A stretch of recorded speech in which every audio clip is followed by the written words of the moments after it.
right, starting off, let's get your full name and where you were born and what you did as a youngster.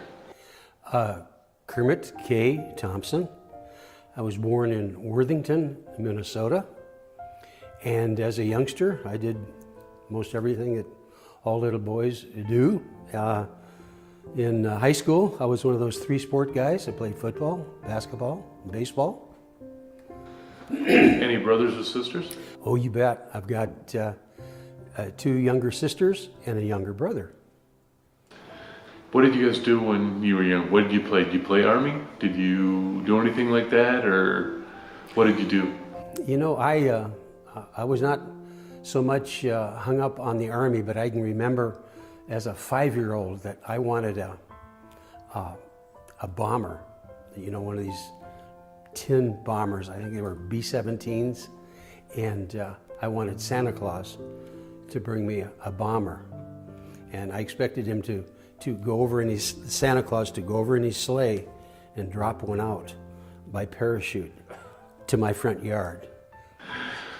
So, at what age did you start thinking seriously about getting into the service? You know, I never gave much thought to getting into the service, either grade school or high school. I was one of those fortunate guys to go through high school and graduate from high school in 1957, just giving away my age. And everything was peaceful. Those were Eisenhower days. And so the military was not on my forecast at all. So I really didn't think about it till after I got out of college.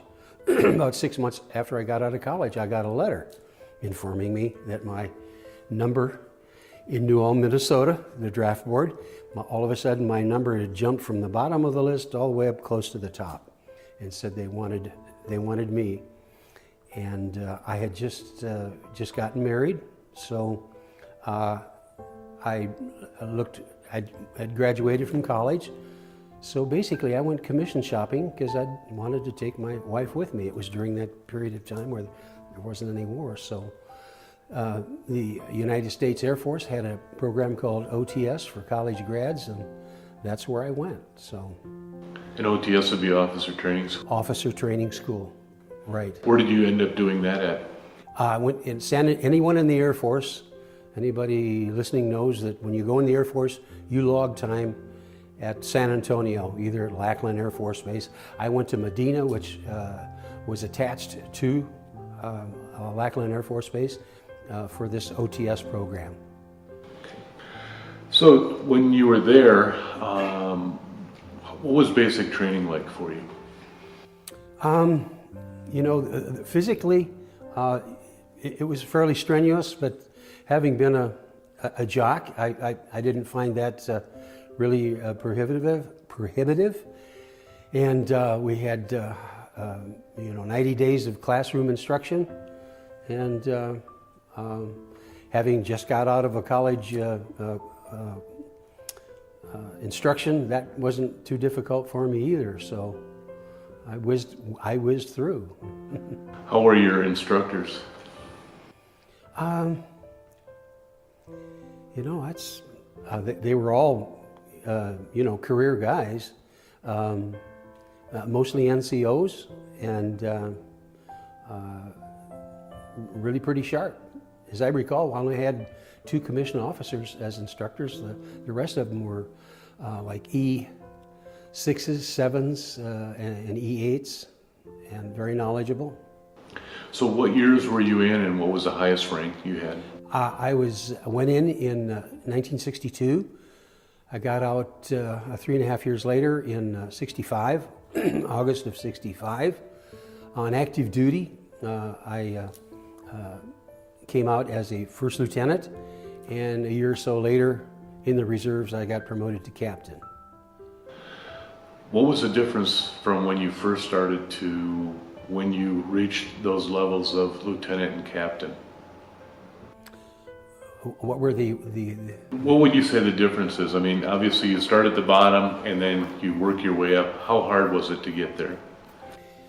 Well, to get from second lieutenant to first lieutenant was it was a matter of keeping your nose clean and just logging the time. But I happened to get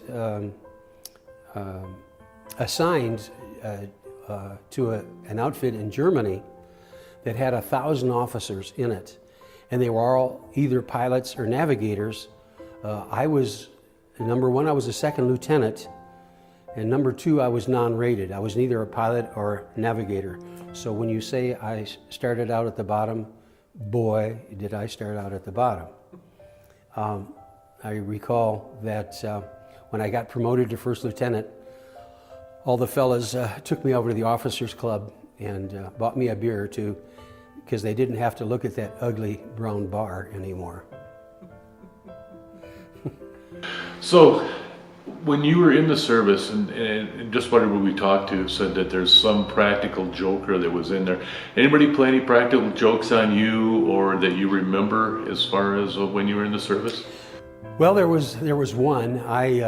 Though my training was in pharmacy, in the Air Force, I was a administration and personnel officer, and I signed a lot of special orders. I mean, a lot of them at group headquarters. We had 3 flying squadrons underneath this group headquarters, so I signed a lot of special orders. And one of these sergeants that worked for me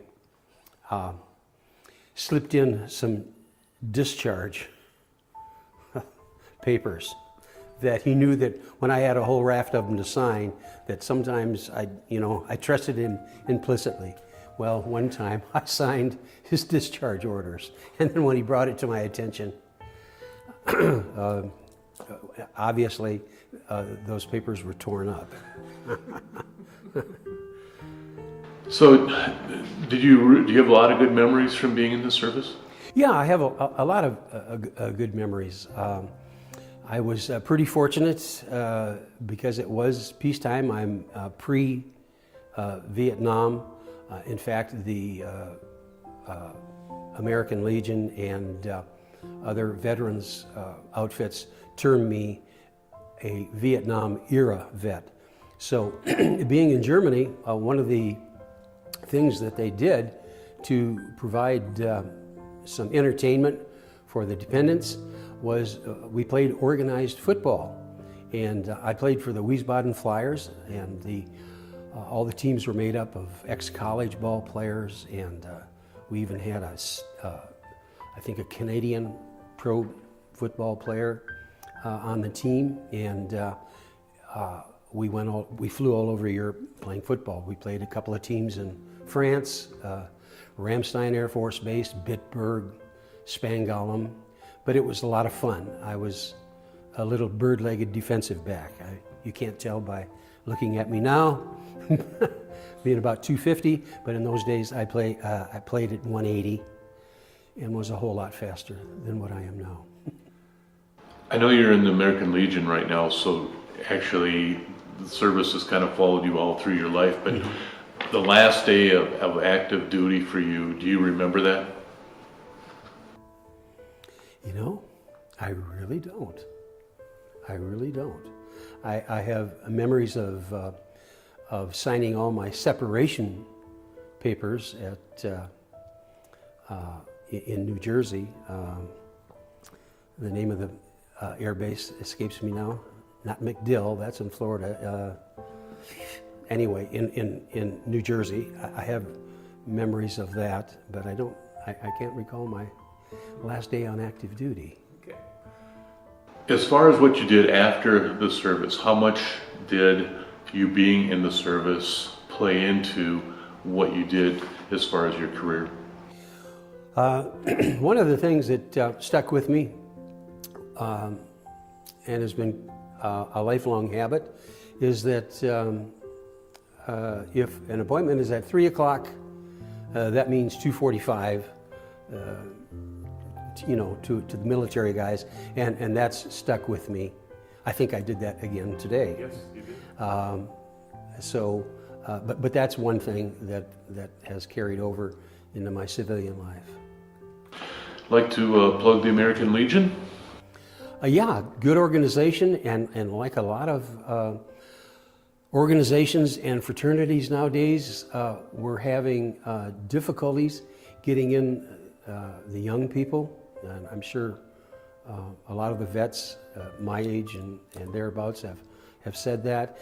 And I guess it has something to do with our times, that it takes two incomes, and raising kids, it's difficult to devote the time to the American Legion. But I have the one that I belong to in Scottsdale, Arizona, had a really good menu for not a whole lot of money, and so I was there several times a week. Great. Want to thank you for your service. I want to thank you for taking time to do this interview. My pleasure. My pleasure.